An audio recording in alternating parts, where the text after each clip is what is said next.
Welcome to Turkish exclusive வுல்ஸ்மால் episode 4.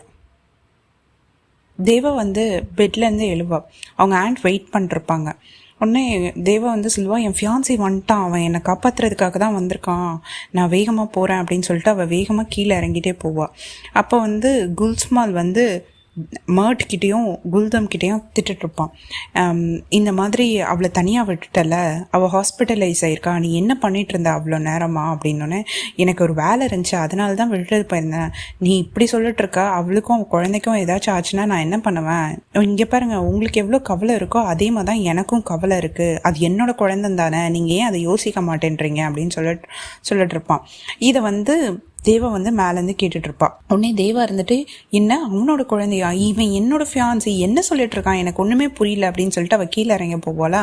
உடனே அந்த ஆண்ட் இப்போ எதுவும் பேசாத, வா என்கிட்ட எல்லாத்தையும் சொல்லு ஃபஸ்ட்டு அப்படின்னு சொல்லி அவள் கேட்பா. உடனே ரூம்க்கு தேவா சொல்லுவா, சரியான சைக்கோபாத்தாக இருப்பான் போல் இந்த குல்ஸ்மால். அவன் ஃபஸ்ட்டு எங்கள் அப்பாவை கடத்தி வச்சுட்டு என்னை வேலைக்காக என்னை குடும்பம் பண்ணான். இப்போ அதுக்கப்புறம் என் ஃபியான்சியையும் இப்படி பண்ணியிருக்கான், அவன் தங்கச்சிக்கு கல்யாணம் பண்ணி வச்சுருக்கான், செத்து போனான்னு சொன்னான், அதை விட மோசமான ஒரு விஷயத்த அவன் பண்ணியிருக்கான், தங்கச்சிக்கு போய் கல்யாணம் பண்ணி வச்சுருக்கான் அப்படின்னு சொல்லுவாள். இங்கே பாரு, தப்பாக பேசாத, அவனுக்கு தெரியவே தெரியாது உன் ஃபியான்சி தான் குல்தமோட ஹஸ்பண்ட்னு, ஏன்னா குல்தம் ப்ரெக்னெண்ட்டாக இருந்தா, அதனால தான் அவனை கல்யாணம் பண்ணி வச்சாங்க அப்படின்னு சொல்லுவாள்.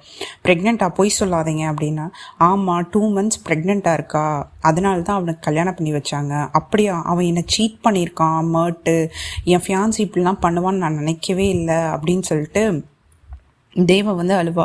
அப்புறம் அவளோட என்கேஜ்மெண்ட் ரிங்கை கழட்டி போட்டுட்டு, எவ்வளோ மோசமாக நான் ஏமாந்துருக்கேன் பாருங்க அப்படின்னோடனே அவள் சொல்லுவா, நான் இதை குல்ஸ்மால் கிட்ட போய் சொல்ல போகிறேன் அப்படின்னு சொல்லி எழுந்து போகலாம். அப்போ ஆண்ட் சொல்லுவாங்க, ப்ளீஸ் தயவுசெய்து இதை மட்டும் சொல்லிடாத, சொன்னான்னா கண்டிப்பாக மர்ட்டை கொன்றுவான், அப்புறம் அந்த குழந்தைக்கு அப்பா இருக்க மாட்டாங்க அப்படின்னு சொல்லுவாள். அப்போ நான் என்ன தான் பண்ணுறது, என் ஃபியான்சி இப்போது குல்தமோட ஹஸ்பண்ட் ஒரே வீட்டில் எப்படி இருக்க முடியும், யோசிச்சு பாருங்க அப்படின்னோடனே, இதுக்கு ஒரு வழி பண்ணுறேன் நான் உனக்கு, நீ என்ன ஹெல்ப் கேட்டாலும் நான் செய்கிறேன் அப்படின்னோடனே அவள் சொல்லுவாள், நான் எனக்கு எப்படியாச்சும் இந்த வீட்டை விட்டு போகணும் அப்படின்னோடனே, சரி நான் பார்க்குறேன் அப்படின்னு சொல்லிட்டு சொல்லுவாள். உடனே குல்ஸ்மால் அந்த ரூம்குள்ளே வருவான். கேட்பான், என்னாச்சு ஏன் மயங்கிட்ட அப்படின்னோடனே, அவளுக்கு பிபி லோவாக இருந்துச்சுல்ல, சாப்பிடாம இருந்தால 2-3 நாளாக, அதனால் மயங்கிட்டு இருப்பான்னு நான் நினைக்கிறேன் அப்படின்னோடனே, சரி நீ நல்லா ரெஸ்டர் அப்படின்னு சொல்லிட்டு குல்ஸ்மாலும் ஆண்ட்டும் வெளியே போயிடுவாங்க. இங்கே குல்தம் கிட்ட மர்ட் பேசிட்டு இருப்பான். அப்போ குல்தம் கேட்பா, நீங்கள் ஹாஸ்பிட்டலும் வரல, என்னையும் என் குழந்தையும் உங்களுக்கு பிடிக்குமா பிடிக்காதா, ஏன்னா நான் மயங்கி விழுகிற அளவுக்கு போனப்பினையும் நீங்கள் வரவே இல்லை அப்படின்னு சொல்லி கேட்பா. பிடிக்க போய் தானே நான் திருப்பி வந்திருக்கேன் அப்படின்னு சொல்லிட்டு அவன் யோசிச்சு பார்ப்பான். மர்ட்டும் ஜாஃபரும் மர்ட் கேட்பான், தேவா அந்த சைக்கோபேத் குல்ஸ்மால் கிட்ட மாட்டிட்டு இருக்கா, நீங்கள் எப்படி விட்டீங்க அப்படின்னோடனே, அவன் என்ன பழி வாங்குறதுக்காக அவளை வச்சிருக்கான் அப்படின்னோடனே, எதுக்காக உங்களை பழி வாங்குறதுக்கு எதுக்கு அவளை வச்சுருக்கான் அப்படின்னோடனே, அது உனக்கு தேவையில்லாத விஷயம் அப்படின்னு சொல்லுவாள்.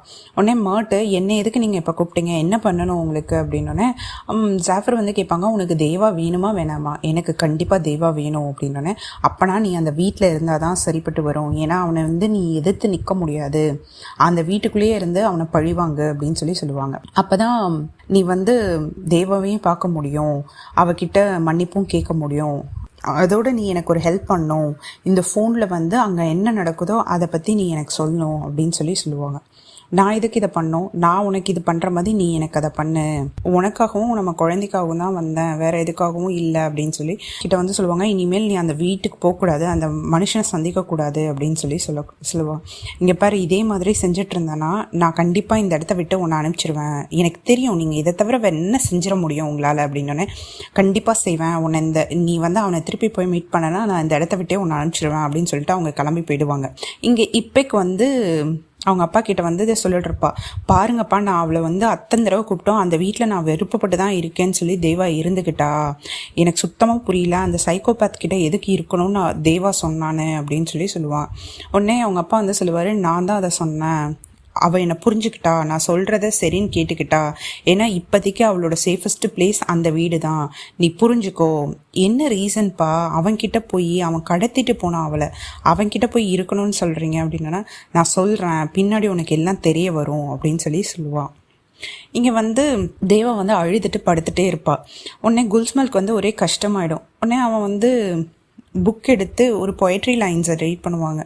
அது லவ் சம்மந்தப்பட்ட லைன்ஸ். உடனே தேவா வந்து சூப்பராக இருக்கே அப்படின்னு சொல்லுவாள். ஆமாம், நான் இதை வந்து ஜெயிலில் இருக்கப்போ படிச்சிருக்கேன் நிறைய வாட்டி, எனக்கு ரொம்ப பிடிச்ச புக்கு அப்படின்னு சொல்லுவாங்க. உடனே எங்கள் குல்ஸ்மால் கிட்ட வந்து அவள் வந்து சொல்லுவாள், ப்ளீஸ் எனக்காக இன்னொரு இதை படிக்கிறியா, நான் தூங்கணும் அப்படின்னு சொன்னோன்னே, சரி நான் உனக்காக படிக்கிறேன் அப்படின்னு சொல்லிட்டு அவன் ரீட் பண்ணுவான். அதுக்கப்புறம் அவள் தூங்கிடுவான். மறுநாள் காலையில் வந்து குல்தம் வந்து சாப்பிட போவான். நல்லா சாப்பிடு, குழந்தைக்காக நல்லா சாப்பிடு அப்படின்னு சொல்லி எல்லாரும் அவளை வந்து பார்த்து பார்த்து கவனிச்சுட்டு இருப்பாங்க. தேவா வந்து கீழே இறங்கி வருவா. மேலே மேட் வந்து அவளை ஹக் பண்ண போவான். இங்கெல்லாம் இதெல்லாம் பண்ணாத அப்படி சொல்லிட்டு அவனை வந்து இவ இழுத்து அறைவாளா. அப்புறம் அவன் வந்து பிடிச்சி அவளை இழுத்துட்டு போயிடுவான். மை லவ், நான் உன்னை இன்ன வரவே லவ் பண்ணுறேன். எனக்கு குல்தமும் அந்த குழந்தையெல்லாம் சுத்தமாக பிடிக்காது. நான் உன்னை தவிர வேறு யாரையுமே விரும்பினதில்லை. அந்த குல்ஸ்மால் தான் என்னை ஃபோர்ஸ் பண்ணி கல்யாணம் பண்ணி வச்சுட்டான். என் நெத்தியில் துப்பாக்கியை வச்சு கல்யாணம் பண்ணி வச்சுட்டான். என்னை வந்து மழையிலேருந்து தள்ளி விடுவேன்னு சொன்னான். அதனால தான் அப்படின்னு. எவ்வளோ தைரியம் இருந்தால் கல்யாணத்துக்கு முதல் நாள் ஹென்னா ஃபங்க்ஷன் முடிஞ்சோடனே விட்டுட்டு ஓடிட்ட. எங்கள் அப்பா எவ்வளோ கஷ்டப்பட்டார்னு தெரியுமா? எங்கள் கடை எரிஞ்சு போச்சு. எல்லாத்துக்கும் காரணம் நீ தான். நம்ம லைஃப்பில் இந்த குல்ஸ்மால் வந்திருக்கவே மாட்டான் நீ இந்த தப்பு செய்யாமல் இருந்திருந்தா. நான் ஒரு நைட் ஸ்டாண்டு தான் அப்படி ஒன் நைட் ஸ்டாண்டாக இருந்தாலும் அவள் ப்ரெக்னென்ட் ஆகிட்டால. நீ என்னை ஏமாற்றிட்ட. நான் உன்னை ஏமாற்றலாம் இல்லை. கல்யாணத்துக்கு அன்னைக்கு கூட உனக்கு மெசேஜ் பண்ணியிருந்தேன். என்ன மெசேஜ் பண்ணியிருப்ப? நான் வந்து வேற ஒருத்தைய கல்யாணம் பண்ணிக்கிட்டேன் சாரி அப்படின்னு தானே மெசேஜ் பண்ணியிருப்ப. அதை வச்சு நான் என்ன பண்ண போகிறேன்? நீ என்னை பிட்ரே பண்ணியிருக்க. நீ என்னை கல்யாணம் பண்ணிக்கிறேன்னு சொல்லிட்டு இன்னொருத்தி கூட இருந்திருக்க. இதே ரொம்ப மோசமான விஷயம். குல்ஸ்மாலை பற்றி இங்கே பேச்சே கிடையாது. எல்லாமே உன்னோட தப்புனால நடந்தது. நீ எதுக்கு குல்ஸ்மாலை இதில் இருக்க? அவன் ஒரு சைக்கோபேத். அவனால தான் இது எல்லாமே நடந்துச்சு. எனக்கு சுத்தமாக விருப்பம் இல்லை அந்த கல்யாணத்தில். புரிஞ்சுக்கோ. நீ மட்டும் தான் என்னோட லவ். உன்னை தான் எனக்கு ரொம்ப பிடிக்கும். நான் இந்த வீட்டிலேருந்து உன்னை கூட்டு போகிறதுக்காக தான் நான் இங்கே வந்திருக்கேன். கண்டிப்பாக நீ என்னை மன்னிப்பை பாரு. நம்ம லவ் நம்மளை சேர்த்து வைக்கும் அப்படின்னு சொல்லுவான். கண்டிப்பாக நான் உன்னை மன்னிக்க மாட்டேன். நான் இங்கேருந்து வரவும் மாட்டேன். என்னை குல்ஸ்மாலும் விட மாட்டான் அப்படின்னு. என்ன நடக்குதுன்னு நானும் பார்க்குறேன் அப்படின்னோடனே, குல்ஸ்மால் உன்னை மெயினாக வச்சுக்கிறதுக்கு காரணமே ஜாஃபரை பழி வாங்குறதுக்கு தான் அப்படின்னோடனே, அதெல்லாம் எனக்கு தெரியும், நீ விட்டுட்டு கிளம்பு அப்படின்னோடனே மேட் வந்து சொல்லுவான், ஜாஃபர் தான் என்னை அனுப்பிச்சி வச்சுருக்காங்க. உனக்கு தெரியும் தானே, உன்னை காப்பாற்றுறதுக்காக தான் அவங்க என்னை அனுப்பிச்சி வச்சுருக்காங்க அப்படின்னு சொல்லுவான். உடனே மேட் அப்படின்னு சொல்லிட்டு குல்தம் தேடி வந்துட்டு இருப்பா. உடனே சவுண்ட் கேட்டோடனே இவன் வந்து ரூம்குள்ளே வந்து அவளை புஷ் பண்ண பார்ப்பாளா. ரூம்குள்ளே வந்து இவன் புஷ் பண்ண பார்ப்பான். உடனே குல்தம் வந்து தேவா வந்து சொல்லுவாள், நான் வந்து குல்ஸ்மால் கிட்ட இதை சொல்ல போகிறேன் அப்படின்னு சொல்ல, நீ என்ன லூஸா அப்படின்னு சொல்லிட்டு அவளை பிடிச்சி உள்ளே தள்ளிட்டு இவன் பூட்டி விட்டு போயிடுவான். மேர்ட்டை வந்து குல்தம் வந்து பார்த்துட்டு, என்ன பண்ணுறீங்க இங்கே அப்படின்னோடனே, எனக்கு போர் அடிச்சுது, அதனால வீடை சுற்றி பார்க்கலான்னு வந்தேன். சரி வாங்க போகலாம் அப்படின்னு சொல்லிட்டு அவளை கூப்பிட்டு போவான். அவனை கூப்பிட்டு போவாள். காஃபி குடிக்கலாம் அப்படின்னு சொல்லிட்டு 2 பேரும் காஃபி குடிக்க போவாங்க. வேகமாக தேவா வந்து ரூம் விட்டு வெளியே வந்து வேகமாக வந்து குல்ஸ்மால் கிட்ட போவாள். குல்ஸ்மால் கிட்ட போகல. அதை வந்து இவன் ஃபோன் வந்துருச்சுன்னு சொல்லிட்டு தேவாவை ஃபாலோ பண்ணி மேர்ட்டும் ஓடுவான்.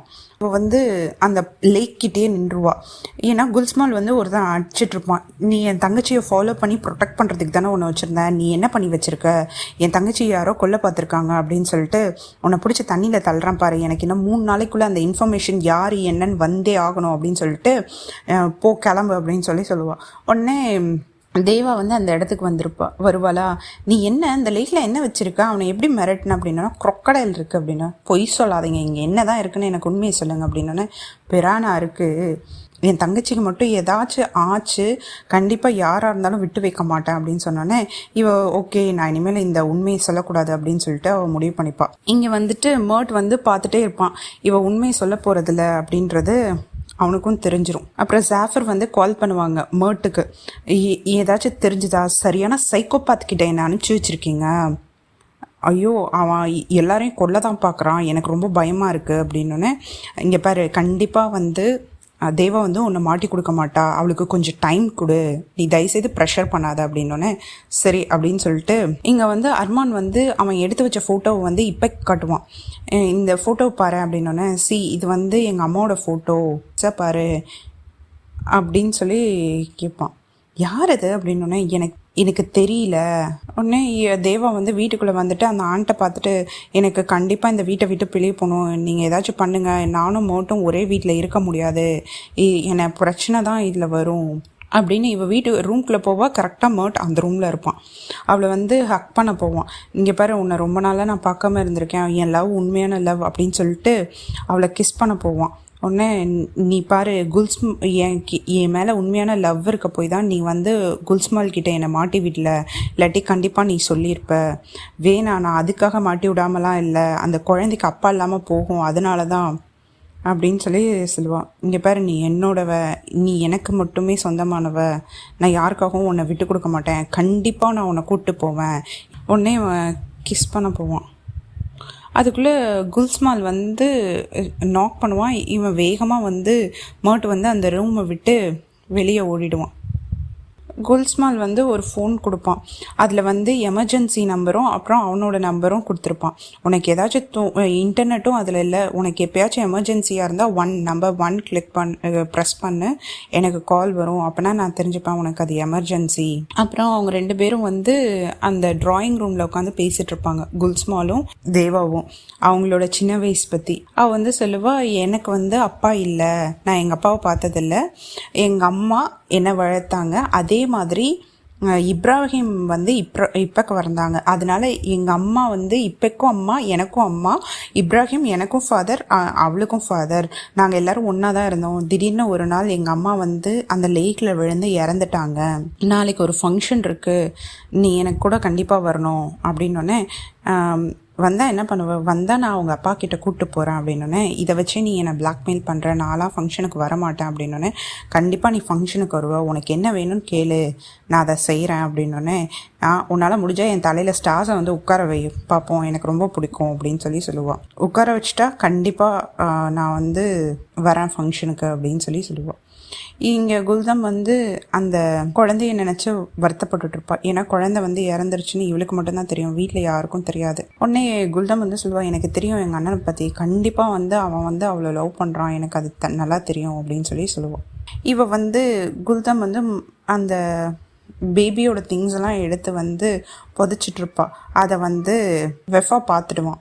அவன் தான் பார்க்கக்கூடாதுன்னு சொன்னானே அப்படின்னோடனே, இல்லை கார் வெயிட் பண்ணுது, வா போகலாம் அப்படின்னு சொல்லிட்டு அவங்க ஆண்ட் வந்து சொல்லுவாள். உடனே தேவா வந்து கிளம்பி போயிடுவாள். இங்கே நகைக்கடையில் வந்து குல்ஸ்மால் வந்து இதை கேட்பான், ஸ்டார்ஸ் வச்ச மாதிரி ஹேர் கிளிப் மாதிரி ரெடி பண்ணி எனக்கு உடனே கொடுக்கணும், எவ்வளோ அமௌண்ட்டாக இருந்தாலும் அப்படின்னோடனே, இல்லை 2 days ஆகும், எனக்கு இன்றைக்கே வேணும், எனக்கு வேணும்னா வேணும், எவ்வளோ அமௌண்ட் வேணாலும் வாங்கிக்கோ அப்படின்னு சொல்லுவாள். உடனே இங்கே வந்துட்டு இப்ராஹிமை பார்த்துட்டு அவள் வந்து வெளியே வருவாள். வெளியே வந்துட்டு இவள் வந்து கேட்பா, தேவா வந்து அர்மான் கிட்ட கேட்பா, தயவு செய்து என்னை எப்படியாச்சும் இந்த வீட்டை விட்டு வெளியே அனுப்பிச்சிடு அப்படின்னோடனே, சரி காரில் ஏறி நீ சிட்டிக்கு போயிடு அப்படின்னு சொல்லுவான். சரி ஓகே, பிளான் டன் அப்படின்னு சொல்லிட்டு அவள் அந்த ஹாஸ்பிட்டல் விட்டு வெளியே வந்துடுவாள். நான் தான் பார்ட்டிக்கே வரலனால அப்புறம் எதுக்கு ட்ரெஸ் வாங்கி வச்சுருக்கீங்க அப்படின்னு சொல்லிட்டு குல்ஸ்மால் கிட்ட இவ கேட்பா. நீ வந்து என்ன சொன்ன, ஸ்டார்ஸை தலையில் வச்சா, நான் தலைக்கு எடுத்துகிட்டு வந்துட்டா நான் வந்து வந்துடுறேன்னு சொன்னால, கிளிப்பாக கொடுப்பான், அது கோல்டு வித் ஸ்டார்ஸ் டைமண்ட்ஸ், அதை அவள் தலையில் மாட்டுவாள். உடனே அவன் வந்து நான் சொன்னதை செஞ்சுட்டேன், நீ சொன்னதை செய் அப்படின்னு சொல்லிட்டு கிளம்பி வர சொல்லிட்டு இவன் கிளம்பிடுவான். என்னாச்சு உங்கள் அண்ணனை காணோம், எங்கே அந்த எங்கே உங்கள் அண்ணன் தேவா யாரையுமே காணோம் அப்படின்னோடனே, இன்னைக்கு சேர்மனோட ஃபங்க்ஷன் உனக்கு தெரியாதா, அந்த ஃபங்க்ஷனுக்கு அவங்க 2 பேரும் கிளம்பி போகிறாங்க அப்படின்னு. தேவாவுமா, ஆமாம் அண்ணா கூட கண்டிப்பாக தேவா போவாங்க, ஏன்னா எங்கள் அண்ணாவுக்கு பிடிக்கும்னு நான் அன்றைக்கே சொன்னால அப்படின்னோடனே, தேவாவுக்கு ட்ரெஸ் எல்லாம் வாங்கி கொடுத்துருக்கா, உனக்கு பிடிச்சிருக்கு தானே அவங்கள அப்படின்னு சொல்லி கேட்டானே, இது ஒரு பார்ட்டி, அதனால் அவளை கூப்பிட்டு போகணுன்றதுக்காக கூப்பிட்டு போகிறேன், மற்றபடி எதுவும் இல்லைன்னு. அவள் ரொம்ப அழகாக இருப்பாள். அந்த ட்ரெஸ்ஸிங்கில் பார்த்துட்டு மர்ட்டுக்கு வந்து இது என்னோட லவ்.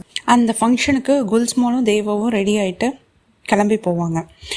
அந்த ஃபங்க்ஷனுக்கு வந்து ஜாஃபர் வந்திருப்பாங்க. உடனே எல்லாருமே ஜாஃபர் வந்து பெரிய ஆள் தானே, அந்த ஃபங்க்ஷனில் எல்லோரும் வரவேற்பாங்க. அப்புறம் அவங்க வந்து என்ன குல்ஸ்மால் வந்து ரெடி பண்ணியிருக்கானோ சேம் கிஃப்ட் இவங்களும் ரெடி பண்ணியிருப்பாங்க. அப்போ வந்து குல்ஸ்மால் உள்ளே வருவானா, ஜாஃபரை பார்ப்பாங்க. ஜாஃபர் வந்து சொல்லுவாங்க, இங்கேருந்து கிளம்பிடு, எந்த உண்மையும் சொல்லாத அப்படின்னோடனே, தயவுசெய்து வேணான்னு சொல்கிறேன், சொல்லிடாத, இங்கேருந்து கிளம்பி போ அப்படின்னு சொல்லுவாங்க. சேர்மன் வந்து குல்ஸ்மாலை வந்து மீட் பண்ணுவார். நீங்கள் தான் அந்த குல்ஸ்மாலா, நீங்கள் தான் இங்கே இருக்க முக்கால்வாசி இடத்த வாங்கியிருக்கீங்க, ஃபேக்ட்ரி கூட வச்சுருக்கீங்க. ஆமாம், இவங்க என்னோட ஃபேக்ட்ரியோட டிசைனர் அப்படின்னு சொல்லிட்டு தேவாவையும் இன்ட்ரடியூஸ் பண்ணுவாங்க. அப்புறம் இவங்க வந்து ஜாஃபர் கிட்ட ஒர்க் பண்ணிட்டுருந்தாங்களே, ஆமாம் இப்போ வந்து என்கிட்ட ஒர்க் பண்ணுறாங்க அப்படின்னு சொல்லிட்டு, ஓகே உங்களை பற்றி நாங்கள் தெரிஞ்சுக்கணுன்னு ரொம்ப நாளாக இன்ட்ரெஸ்டடாக இருக்கோம், உங்ககிட்ட நிறைய இன்வெஸ்ட்மெண்ட் வச்சுக்கணும், நிறைய பேர் வெயிட் பண்ணிருக்காங்க இந்த ஃபங்க்ஷனுக்கு, நீங்கள் தான் ஒரு முக்கியமான விஷயம் சொல்லணும்னு சொன்னீங்கல்ல அப்படின்னு சொல்லிட்டு வாங்க சொல்லுங்கள் அப்படின்னு சொல்லிட்டு சேர்மன் வந்து இதான் குல்ஸ்மால், இவர் நம்மக்கிட்ட நம்ம ஊரில் நிறைய இடங்களை வாங்கியிருக்காரு, நிறைய இன்வெஸ்ட்மெண்ட் பண்ணியிருக்காரு, இவர் நம்மக்கிட்ட பேசணும்னு நினைக்கிறாரு அப்படின்னு சொல்லுவாங்க. உடனே குல்ஸ்மால் வந்து சொல்லுவான், நானும் இதே ஊரில் பிறந்து வளர்ந்தவன் தான், என் சூழ்நிலையால் நான் இந்த இடத்த விட்டு போயிட்டேன், நாங்கள் ரொம்ப இன்ட்ரெஸ்டடாக இருக்கோம், நீங்கள் இந்த ஊருக்காரவங்களா, அப்போனா எங்களுக்கு ஏற்கனவே தெரிஞ்சிருக்கணுமே அப்படின்னோடனே எல்லாருக்குமே தெரியும், ஆனால் அப்போ நாங்கள் யாருக்கும் தெரியாத நிலமையில இருந்தோம், இப்போ நான் தெரிகிற நிலமையில இருக்கிறதுனால எல்லாருக்கும் நல்லா தெரியுது அப்படின்னு சொன்னோன்னே ஓகே நீங்கள் யார் அப்படின்னோடனே 25 வருஷத்துக்கு முன்னாடி எங்கள் அப்பா வந்து செருப்பு தைக்கிறவர், எங்கள் அப்பா மட்டும் உயிரோடு இருந்திருந்தாருன்னா இப்போ ரொம்ப சந்தோஷப்பட்டிருப்பாரு அப்படின்னு சொல்லி இன்ட்ரொடியூஸ் பண்ணிப்பான். உடனே எல்லாரும் பேசிப்பாங்க. ஏன்னா எல்லாருக்கும் 25 இயர்ஸ்க்கு முன்னாடி என்ன நடந்துச்சுன்னு சில பேர்த்துக்கு தெரியும் தானே. உடனே ஜாஃபருக்கு ரொம்ப அசிங்கமாயிடும், அந்த இடத்த விட்டு கிளம்பி போயிடுவாங்க. வீட்டுக்கு போயிட்டு ஒரே சத்தமாக திட்டுருப்பாங்க, பாரு அவன் இத்தனை வருஷமாக நான் காப்பாற்றி வச்ச நேம் எல்லாமே ஸ்பாயில் பண்ணிட்டான், அவனை மாதிரி கேவலமான ஒருத்தனை நான் பார்க்கவே இல்லை, நான் வேணான்னு சொல்லியும் அவன் கேட்க மாட்டேன்ட்டான். அப்புறம் அங்கே இருக்க வேலைக்காரவங்க வந்து சொல்லுவாங்க, ப்ளீஸ் ஸ்டாப் பண்ணுங்கள், டென்ஷன் ஆகாதீங்க, இந்த மாத்திரை சாப்பிடுங்க அப்படின்னு சொல்லுவாங்க. இங்கே தேவாவும் குல்ஸ்மாலும் டான்ஸ் பண்ணுவாங்க பாட்டுக்கு. இன்றைக்கி அந்த வீட்டை விட்டு கிளம்புன்னு சொல்லிட்டு அந்த நோட்டில் வந்து அந்த நேற்று பொயட்ரி லைனில் வந்து சில வேர்ட்ஸை அண்டர்லைன் பண்ணி வச்சுட்டு அவள் கிளம்பிடுவாள். குல்ஸ்மால் கொடுத்த ஃபோனை எடுத்துகிட்டு அவள் கிளம்பி போயிடுவாள். அந்த ஆண்ட் கிட்ட சொல்லிடுவாங்க. அப்புறம் ஆண்ட் வந்து அந்த நம்பர் கொடுப்பாங்க எந்த காரில் ஏறணுன்னு. இவள் கிளம்பி போய் கிளம்பி வீட்டை விட்டு கிளம்பி போவாள். மர்ட் வந்து நிற்பான், எங்கே போகிற அப்படின்னா, இனிமேல் நான் இந்த வீட்டில் இருக்க மாட்டேன், நான் உன்னை பார்க்க தேவையில்லன்னு சொல்லிட்டு நான் கிளம்புறேன் அப்படின்னு சொல்லிட்டு அவள் கிளம்பிடுவாள். இங்கே குல்ஸ்மால் வந்து அந்த 2 பசங்க அவன் தங்கச்சிக்கிட்ட பேக் பிடுங்கினாங்களா, அந்த 2 பசங்களையும் வச்சு விசாரிச்சுட்டு இருப்பான். நீங்கள் இப்போ உண்மையை சொல்லலாம், இந்த லேக்கில் பிராணா இருக்குது, நான் உங்களை தூக்கி போட்டுவிடுவேன் அப்படின்னே. யார் உங்களை இதை பண்ண சொன்னா அப்படின்னே, அந்த அக்கா தான் எங்களை பண்ண சொன்னாங்க. யார் அது அப்படின்னோடனே, அதான் அந்த குல்தம் அக்கா அவங்க சிஸ்டர், அவங்க தான் பண்ண சொன்னாங்க அப்படின்னா. அவங்களா? ஆமாம் அவங்க தான், பேக் மட்டும்தான் பிடுங்க சொன்னாங்க, ஆனால் அவங்க அப்படி வருவாங்கன்னு நாங்கள் யோசிக்கவே இல்லை அப்படின்னோடனே. அவள் இறந்துருந்தானா என்ன பண்ணியிருப்பீங்க, எங்களுக்கு மட்டும் எப்படின்னா தெரியும், அவங்க தான் அதை பண்ண சொன்னாங்க அப்படின்னு சொல்லிட்டு அவங்க, சரி இந்த பசங்களை பார்த்துக்கோங்க, இனிமேல் இந்த மாதிரி வேலையெல்லாம் பண்ணாதீங்க அப்படின்னு சொல்லிட்டு குல்ஸ்மால் சொல்லிட்டு போயிடுவான். இவன் அந்த கார் நம்பரை கண்டுபிடிச்சி தேவா அந்த காரில் ஏறி போயிட்டுருப்பாங்க. அப்போ நடுவில் வந்து சில பேர் வந்து அடிச்சுட்டு இவ்வளோ தூக்கிட்டு போயிடுவாங்க. தூக்கிட்டு போயிட்டு, நாங்கள் வந்து குல்ஸ்மாலோட ஆள் தான், நீ எப்படி இந்த வீட்டை விட்டு தப்பிக்கலாம், அதனால தான் உன்னை நாங்கள் கடத்திட்டு வரோம் அப்படின்னா. கண்டிப்பாக நீங்கள் குல்ஸ்மாலோட ஆளாக இருக்கவே முடியாது, ஏன்னா குல்ஸ்மாலோட ஆள் என்னை வந்து அடிக்க மாட்டாங்க, துன்புறுத்த மாட்டாங்க, எனக்கு நல்லா தெரியும் அப்படின்னு சொல்லுவாங்க. மர்ட் வந்து ஜாஃபருக்கு ஃபோன் பண்ணி, என்ன பண்ணி வச்சுருக்கீங்க, அவள் இந்த வீட்டை விட்டு எஸ்கேப் ஆயிட்டா, என்னமோ ஏன் கூட வருவான்னு நான் நினச்சிட்டு இருந்தா, அவள் எஸ்கேப் ஆயிட்டா, நீ கவலைப்படாத, அவள் இஸ்தான்புல்லாம் போக முடியாது, எங்கள் ஆளுங்க இந்நேரம் அவளை கடத்தி இருப்பாங்க, அவளுக்கு ஒரு பாடம் கற்பிக்க போகிறேன், இந்த வீட்டை விட்டு இனிமேல் அவள் வெளியவே வரக்கூடாதுன்னு அவளே முடிவு பண்ணிடணும், நாளைக்கு அவள் கண்டிப்பாக அந்த வீட்டுக்கே திரும்பி வந்துடுவா, நீ கவலைப்படாத அப்படின்னோடனே. ஏன் என்ன பண்ண போகிறீங்க, அவளுக்கு லெசன் டீச் பண்ணிட்டு தான் அவளை அனுப்புவேன் அப்படின்னு சொல்லி மர்ட் கிட்ட பேசிட்டு இருக்கதை வந்து அர்மான் கேட்டுருவான். இங்கே குல்ஸ்மால் வந்து ரூம்க்கு போனோடனே குல்தமை கூப்பிட்டு, என்ன நடந்துச்சு, ஏன் இப்படி பண்ண அப்படின்னு, நீ தான் இதுக்கெல்லாமே காரணமா, என்ன பண்ண அப்படின்னா. அவன் என்னை விட்டுட்டு போகணும்னு நினச்சான் அப்படின்னானே. அவன் விட்டு போகணும்னு நினச்சா நீ என்கிட்ட சொல்லியிருக்கணும் தானே, ஆனால் அவன் வந்து உங்களால் அவன் என் கூட இருந்தானா அது விருப்பம் இல்லாமல் இருக்கிற மாதிரி இருக்குது, எனக்கு சுத்தமாக பிடிக்கல, அவன் எனக்கு ரொம்ப பிடிக்கும், என் குழந்தைக்கு அப்பாவாக இருக்கணும்னு நான் நினச்சேன், அவன் வந்து என் மேலே பாசமாக இருக்கணும், அதுக்காக தான் நான் இப்படி செஞ்சேன் அப்படின்னா. இப்படி நீயே ஒரு பசங்களுக்கு ஹையர் பண்ணி அங்கே நீயே விழுந்து ஹாஸ்பிட்டலைஸ் ஆகிருக்க, ரொம்ப மோசமான விஷயம். ஆமாம், அவன் எனக்கு தேவைப்படுறான், அவனோட லவ் எனக்கு தேவைப்படுது, இப்போ பாருங்கள் அவன் என் கூடவே இருக்கான், அதான் எனக்கு ரொம்ப முக்கியம், ப்ளீஸ் நான் கிட்ட சொல்லாமல் இருந்துருங்க. அவள் கிளம்பிடுவா. சரி நான் சொல்ல மாட்டேன், உன்னோட சந்தோஷம் தான் எனக்கு ரொம்ப முக்கியம் அப்படின்னு சொல்லுவாங்க. குல்ஸ்மால் வந்து அவன் ரூம்க்கு வந்துட்டு அந்த புக்கை பார்ப்பான். அந்த புக்கில் வந்து தேவா வந்து அண்டர்லைன் பண்ண லைனை பார்த்துட்டு, ஓகே அவன் என்னை விட்டுட்டு போயிட்டா அப்படின்ற மாதிரி அவனுக்கு தெரிஞ்சிடும். வெஃபா வந்து அப்போ தான் செக்யூரிட்டி கார்ட்ஸ் வந்து கால் பண்ணி வெஃபா கிட்ட வந்து சொல்லுவாங்க, இந்த மாதிரி தேவா வீட்டை விட்டு கிளம்பிட்டா அப்படின்னு சொல்லிட்டு இருப்பாங்க. உடனே தேவா வீட்டை விட்டு கிளம்பிட்டாளா, அவ்வளோதான், குல்ஸ்மால் நம்மளை கொன்றுவோம், வாங்க போய் தேடலாம் அப்படின்னு சொல்லிட்டு குல்ஸ்மால் கிட்ட சொல்ல போவான். குல்ஸ்மால் வந்து சொல்லுவான், ஓகே எனக்கு தெரியும் தேவா வீட்டை விட்டு போயிட்டா அப்படின்னு சொல்லி. தேவா வந்து கேட்பா, புர்சா போகாமல் எங்கே போயிட்டுருக்கீங்க? குல்ஸ்மால் தான் உன்னை வெளியே ஒரு இடத்துல அடைச்சி வைக்க சொன்னார் அப்படின்னு சொல்லி அந்த கடத்தல்காரவங்க சொல்லுவாங்க. உடனே தேவா வந்து சொல்லுவா, அவன் கண்டிப்பாக அதெல்லாம் செய்ய மாட்டான், என்னை வந்து துன்புறுத்துகிற மாதிரி அவன் எதுவுமே செய்ய மாட்டான், நீங்கள் பொய் சொல்கிறீங்க, நீங்கள் யார் அப்படின்னோடனே அவங்க வந்து நாங்கள் குல்ஸ்மாலோட ஆள் தான் அப்படின்னு சொல்லி சொல்லிட்டு இருப்பான். இங்கே வந்து வெஃபா வந்து குல்ஸ்மால் கிட்ட கேட்பான், நம்ம போய் தேவாவை கண்டுபிடிச்சி வீட்டுக்கு கூப்பிட்டு வந்துடலாமா அப்படின்னோடனே அதெல்லாம் தேவைப்படாது, அவள் இஷ்டம் போல் இருக்கட்டும், நம்ம யாரையும் பிடிச்சி வைக்க முடியாது, அவள் கிளம்புறதுனா கிளம்பட்டும் அப்படின்னு சொல்லி குல்ஸ்மால் சொல்லுவான். இங்கே அந்த கடத்தினவங்க கிட்ட தெய்வம் வந்து கேட்பான், நான் வாஷ்ரூம் போகணும் அப்படின்னோடனே சரி வெயிட் பண்ண அப்படின்னு சொல்லிட்டு பெட்ரோல் பங்க்கில் நிறுத்திட்டு அவளை கூப்பிட்டு போவாங்க. அவளுக்கு குவாட் பண்ணுறதுக்கு ஒருத்தன் பின்னாடியே போவாள்.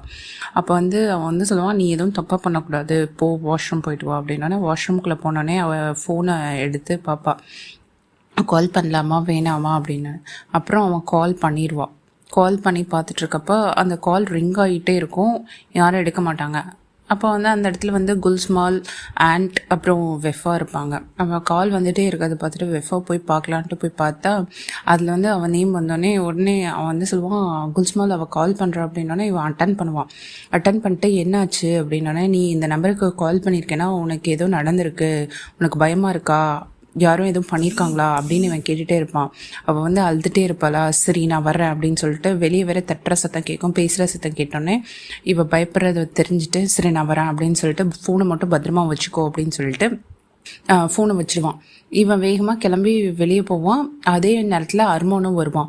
அர்மான் வந்து நான் உங்ககிட்ட ஒரு முக்கியமான விஷயம் சொல்லணும் அப்படின்னோடனே, இல்லை இப்போ சொல்கிறதுக்கான நேரம் இல்லை, நான் வெளியே போகணும் அர்ஜென்ட்டாக அப்படின்னோடனே, நீங்கள் எங்கே போகிறீங்களோ எனக்கு தெரியாது, ஆனால் இப்போது இது ரொம்ப முக்கியமான விஷயம், எங்கள் அம்மா வந்து தேவாவை கடத்த சொல்லிட்டாங்க அப்படின்னோடனே, உங்கள் அம்மா தானா, சரி நான் அதுக்கு தான் போகிறேன்.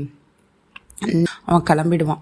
கிளம்பினோடனே அர்மான் வந்து அந்த குல்ஸ்மால் வீட்டிலேருந்து வெளியே வந்தோடனே அவங்க அம்மா, அவங்க பாடி கோட் 2 பேரும் அர்மானை கூப்பிட்டு போயிட்டு, நீ இனிமேல் இங்கே இருக்கக்கூடாது, நான் ஃபஸ்ட் டைம் உங்ககிட்ட சொன்னேன் தானே, இங்கே நீ வந்து இந்த வீட்டுக்கு வந்து நான் உன்னை ரொம்ப தூரம் அனுப்ப வேண்டியதாக இருக்கும் அப்படின்னு சொல்லிட்டு அவனை வந்து ஏர்போர்ட்டில் இறக்கி விட்டு நீ கிளம்பு அப்படின்னு சொல்லி பார்த்தா இவங்க கிளம்பினோடனே அவன் வெளியே வந்துடுவான் ஊருக்கு போகாமல்.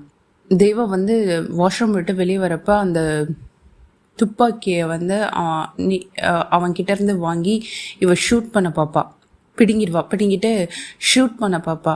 நீலாம் ஷூட் பண்ண முடியாது குடு அப்படின்னோடனே, ஒரு தடவை வந்து குல்ஸ்மால் விழுந்து இவளுக்கு ஷூட் பண்ண சொல்லி கொடுத்துருப்பாளா, அதை வச்சு இவள் வந்து அவனை ஷூட் பண்ணிடுவாள். ஷூட் பண்ணிட்டு வேகமாக ஓடி வெளியே வருவா பாரு, வெளியே இன்னொரு பாடி கார்டு வந்து அவளை தலையில் அடிச்சிருவான். தலையில் அடித்து அவன் மயங்கிடுவான். ஹெட் வந்து சொல்லுவான், இவளை நம்ம இப்போது எங்கே எடுத்துகிட்டு போகிறது, ஜாஃபர் சொன்ன வீட்டுக்கா அப்படின்னோடனே, இல்லை வேணாம், அங்கே தூக்கிட்டு போனால் நம்ம மாட்டிப்போம், இவள் வேற மயங்கியிருக்காளா செத்து போயிட்டாலான்னு தெரியல, நம்ம பிரச்சனையில் மாட்டிக்க வேணாம், நம்ம அவுட்டரில் இருக்க அந்த வீட்டுக்கு கூப்பிட்டு போயிடலாம் அப்படின்னு சொல்லிட்டு அந்த வீட்டுக்கு தூக்கிட்டு போவாங்க. இங்கே குல்ஸ்மால் வந்து அவன் ஃபோனில் ட்ராக்கர் வச்சுருக்கிறதுனால அந்த ட்ராக்கரை ஃபாலோ பண்ணி அவன் கிளம்பி போயிட்டே இருப்பான். ஒரு ஸ்டேஜில் வந்து அந்த ட்ராக்கர் ஆஃப் ஆகிடும், ஏன்னா ஃபோன் ஸ்விட்ச் ஆஃப் ஆகிடும். இப்போது இவளை வந்து அந்த வீட்டில் கொண்டு வந்து போட்டுட்டு பார்ப்பாங்க, மூச்சு பேச்சு இருக்காது. அப்போ ஜாஃபர் கால் பண்ணிக்கிட்டே இருப்பாங்க. அப்போ வந்து அந்த ஹெட் வந்து சொல்லுவான், இவளை பத்திரமா தான் வச்சுக்க சொன்னாங்க, ஆனால் இவள் செத்தே போயிட்டா, நம்ம என்ன பண்ணுறது அப்படின்னா, நம்மளுக்கு மட்டும் தான் இவள் செத்து போயிட்டான்னு தெரியும், நம்ம வேணால் ஜாஃபர் கிட்ட சொல்லிடலாம், இவள் தப்பிச்சு ஓடிட்டா எங்களுக்கு தெரியாது அப்படின்ற மாதிரி நம்ம சொல்லிடலாம், ஸோ நம்மளுக்கு பிரச்சனை வராது, அப்போ நம்ம இவளை என்ன பண்ணுறது அப்படின்னு கேட்பான். நம்ம இவ்வளோ புதைச்சிடலாம், யாருக்கு தெரிய போகுது, இந்த வீட்டுக்கு யாரும் வரமாட்டாங்க அப்படின்னு சொல்லிட்டு புதைச்சும் முடிச்சுட்டு திரும்புவாங்க. அந்த டைமில் தான் குல்ஸ்மாலும் வெஃபாவும் அந்த இடத்துக்கு கரெக்டாக வந்துடுவாங்க. வெஃபா வந்து அவங்களெல்லாம் ஷூட் பண்ணி பிடிப்பான். அப்புறம் குல்ஸ்மால் வந்து அந்த மண்ணை தட்டி விட்டு திறந்து அவளை தட்டி எழுப்புவான். அவள் எழவே மாட்டாள். ப்ளீஸ் எழு, எனக்காக நீயாச்சும் இரு, எல்லாருமே என்னை விட்டு போயிடுறாங்க ப்ளீஸ் அப்படின்னு சொல்லி அழுதுகிட்டே அவளை எழுப்புவான். கடைசியில் அவள் கண் முழிச்சிடுவாள். ஸோ இன்றைக்கான வீடியோ இதோட முடியுது. உங்களுக்கு பிடிச்சிருக்குன்னு நம்புகிறேன். உங்களுக்கு பிடிச்சிருந்தா உங்கள் ஃப்ரெண்ட்ஸ்க்கும் உங்கள் ஃபேமிலிக்கும் ஷேர் பண்ணுங்கள், சப்ஸ்கிரைப் பண்ணுங்கள். தேங்க்யூ.